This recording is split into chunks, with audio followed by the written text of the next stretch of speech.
In 1942, a year after Germany invaded the Soviet Union during World War II, Red Army soldier Vasily Zaitsev is traveling to Stalingrad by train. While on the train, he recalls how his grandfather taught him to shoot a rifle while hunting. The train is packed with soldiers and civilians, including Tanya Chernova, whom Vasily notices but doesn't approach. Midway through the journey, the civilians leave, and the soldiers are taken to Stalingrad, where the battle is raging. They board boats to cross the river to the front lines, but German forces begin bombing and shooting at them. Many soldiers are killed, while others try to escape by jumping into the river, only to be shot by their own officers for deserting. At the docks, the soldiers are divided, with only half being given rifles. The rest receive bullets and are instructed to follow those with guns. They are sent into a desperate charge that the Germans easily overpower. Vasily, who was given bullets, survives by staying low and pretending to be dead. Soldiers who attempt to flee are executed on the spot by their commanders. The battlefield becomes a graveyard filled with bodies. Moments later, a car tries to cross the area but is hit by a tank shell and flips over. Commissar Danilov emerges from the wreckage and hides in a fountain, pretending to be dead among the piles of bodies. A group of Germans passes by, shooting at the corpses to ensure there are no survivors. Miraculously, Danilov is unharmed. When the Germans leave, Danilov takes a rifle from a nearby body but discovers it's out of ammo. He then realizes Vasily is also hiding in the fountain. Vasily hands him bullets and advises him to wait for an explosion to mask the sound of a shot. However, Danilov, inexperienced with weapons, gives the rifle to Vasily. As another car full of German soldiers arrives, Vasily moves to a hole in the fountain wall. Using the cover of an explosion, he shoots the Germans one by one with precise headshots. Later, the two are rescued and taken back to headquarters. Danilov writes about Vasily's heroic actions in pamphlets to boost morale. Days later, Chairman Nikita Khrushchev arrives in Stalingrad to oversee the defense of the city, which is crucial as it symbolizes Stalin's power. Upon learning about yet another defeat, Khrushchev demands new ideas to improve morale, but his officers only suggest outdated and ineffective tactics. Danilov suggests a new approach. Instead of using punishment, they should inspire hope by creating a hero to motivate people to defend their homeland. He nominates Vasily as the perfect candidate. The idea is approved, and Danilov is promoted to senior lieutenant. Vasily's face begins appearing in newspapers as a symbol of courage and patriotism. He is also promoted to the sniper division, becoming both a national hero and a propaganda icon. His achievements are published in the army's newspaper and plastered on pamphlets across the country. During one of his missions, Vasily meets a young boy named Sacha Filipov,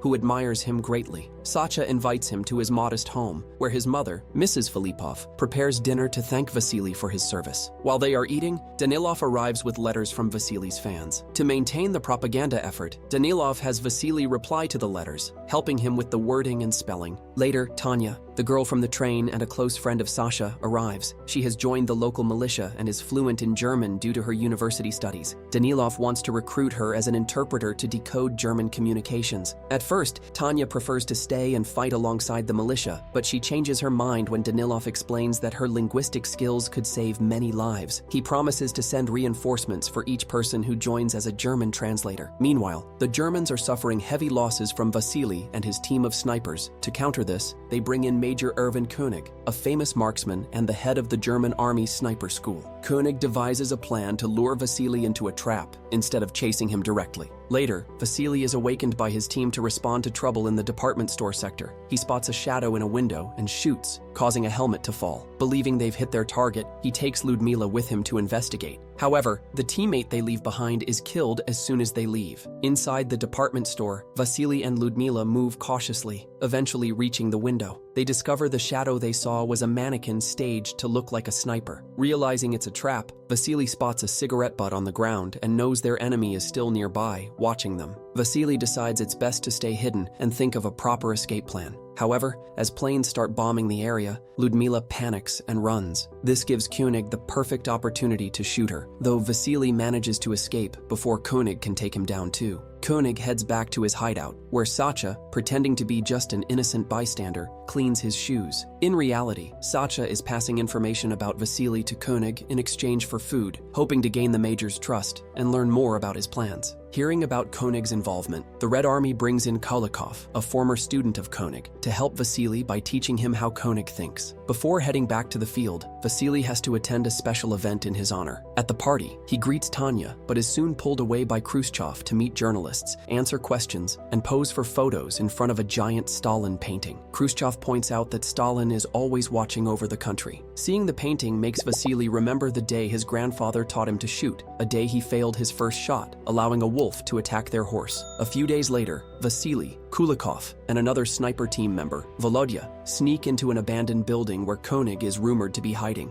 They move cautiously and find another body posed like the mannequin trap from before, confirming they're on the right track. After crossing an open area and avoiding enemy fire, they successfully shoot 2 repair workers before taking a break for dinner. Volodya leaves briefly to retrieve soup he had left in another room, but is captured on the way. Koenig and his team try to make Volodya reveal Vasily's location, but Volodya refuses to talk. They dress him as one of their own and send him out pretending to be another repair worker. Without realizing it's Volodya, Kulikov shoots him immediately, revealing their hiding spot on purpose. Kulikov then places a helmet at the window, hoping the enemy will shoot it and give away their position, but Koenig doesn't fall for the trick. Realizing the trap failed, Vasily and Kulikov decide to relocate. While jumping across an open section of the floor, Koenig takes the opportunity to shoot Kulikov, killing him, while Vasily manages to escape again. The ongoing chase between Vasily and Koenig is taking too long, and Khrushchev begins pressuring Danilov for results. After their meeting, Danilov visits Tanya with a gift, trying to court her, but she shocks him by asking for reassignment. Later, Vasily returns to headquarters in a somber mood. The precision of Koenig's shot earlier has shaken him, and he starts to believe that Koenig may be too skilled for him to defeat. Danilov assures Vasily that new intel will soon give him the advantage over Koenig, so he shouldn't worry. However, Danilov asks for a favor in return. He wants Vasily to talk to Tanya and convince her to stay. When Vasily approaches her, Tanya explains that she asked for a transfer because she recently learned her parents were among a group of prisoners executed by the Germans. She wants to go and fight for revenge. Understanding her pain, Vasily gives her Kulikov's rifle. After Sasha shares intel with both sides, Koenig and Vasily end up in the same abandoned building, each trying to ambush the other. Koenig positions himself on an elevated platform, while Vasily and his sniper partner sneak in and hide behind some pipes. However, the movement of the pipes alerts Koenig to their presence. When the duo tries to move, Koenig shoots, causing Vasily to lose his rifle and injuring his partner. Vasily sends the wounded sniper back to headquarters and stays to handle Koenig alone. Vasily attempts to retrieve his rifle by tying a rope to a knife and throwing it to drag the weapon toward him. After several failed attempts, he finally hooks it, but Koenig easily cuts the rope with a precise shot. Suddenly, German planes fly overhead, dropping bombs that shatter the glass roof. The falling shards give Koenig a clear view of Vasily's face through the broken glass. At headquarters, Danilov argues with Tanya, insisting her skills are more valuable for decoding intel rather than fighting.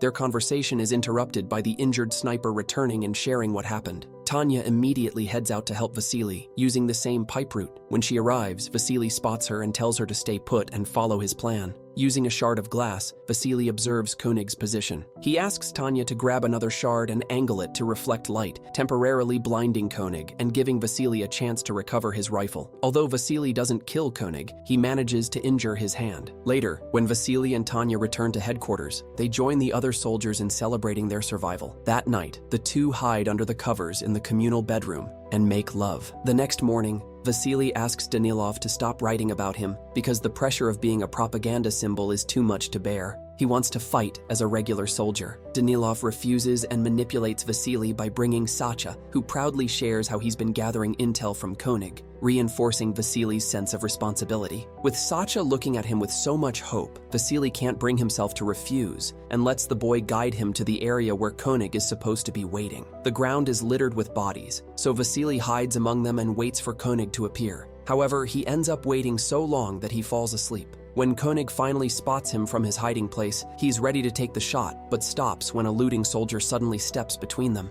The soldier moves Vasily's body as if he were dead and steals all his belongings. The German army later captures the looter and finds Vasily's ID among the stolen items, leading them to believe Vasily is dead. Koenig isn't convinced, but is dismissed anyway. Still, unwilling to leave while there's a chance Vasily is alive, Koenig talks to Sasha again. Suspecting the boy's involvement, Koenig tells him the location of his next hiding spot to test his theory. At the Russian headquarters, Khrushchev hears the Germans spreading news of Vasily's supposed death and angrily confronts Danilov, who doesn't believe it's true. Khrushchev, however, doesn't care if it's real or not. He demands that Danilov write something to reassure the public that everything is fine. After the meeting, Danilov tries to convince Tanya to go to his home for safety, but they're interrupted when the loudspeakers start broadcasting the announcement of Vasily's death. Danilov reluctantly begins drafting a report on Vasily's death as a hero, but at that moment, Vasily returns. He explains how he missed his shot because he fell asleep and had to hide from a looter trying to kill him. Relieved, Danilov agrees to transfer him, but Vasily quickly asks about Tanya. Sasha reveals that he knew Vasily was alive and had told Tanya, who then went to the station to find Koenig and seek revenge. Alarmed, Danilov and Vasily rush to the station to rescue her. When they find her, Vasily and Tanya share a kiss, which makes Danilov incredibly jealous. Back at headquarters, his jealousy takes over, and instead of writing about Vasily as a hero, he falsely declares him a traitor. Unbeknownst to them, Koenig had seen the group at the station and now confirms his suspicion that Sasha has been giving Vasily information. To set a trap, Koenig captures Sasha and hangs him from a pole as bait for Vasily. When Tanya sees Sasha's body, she nearly falls for the trap, but Vasily stops her just in time, reminding her that this is exactly what Koenig wants. They agree on a plan. While Vasily goes after Koenig, Tanya asks Danilov for help. Together, they visit Mrs. Filippov to give her a special pass that Danilov arranged to get her out of the country. When Mrs. Filippov refuses to leave without Sasha, they can't bring themselves to tell her the truth. Instead, they lie and say that Sasha joined the Germans. Mrs. Filippov doesn't hold it against Sasha if joining the Germans means he's safe and agrees to leave with them. On the way to the boat, a bomb goes off nearby, injuring Tanya. Danilov assumes she has died and leaves, but Mrs. Filippov refuses to give up. She convinces a doctor to let Tanya board the boat with her by showing the special pass and claiming Tanya is her daughter. Meanwhile, Vasily and Koenig are in a tense standoff, each hiding and unsure of the other's position. Danilov suddenly appears next to Vasily. Believing Tanya is dead and feeling he has nothing left to live for, Danilov becomes disillusioned with humanity. In an act of redemption for spreading lies about Vasily, he sacrifices himself by stepping out into the open so Koenig will shoot him and reveal his location. Vasily doesn't immediately react, thinking ahead to avoid being spotted. This makes Koenig believe he's killed Vasily and prompts him to leave his hiding spot to check the body. Vasily is waiting for him partway and aims his rifle at him. Accepting his fate, Koenig removes his hat. Vasily shoots and kills him, leaving Koenig's rifle with Danilov's body before departing. 2 months later, after the German forces surrender, Vasily receives a letter from Tanya, explaining that she's alive and recovering in a field hospital. Once the city is safe to travel, Vasily goes to the address in her letter, and the two are joyfully reunited. Don't forget to subscribe. Here's some more interesting story you don't want to miss.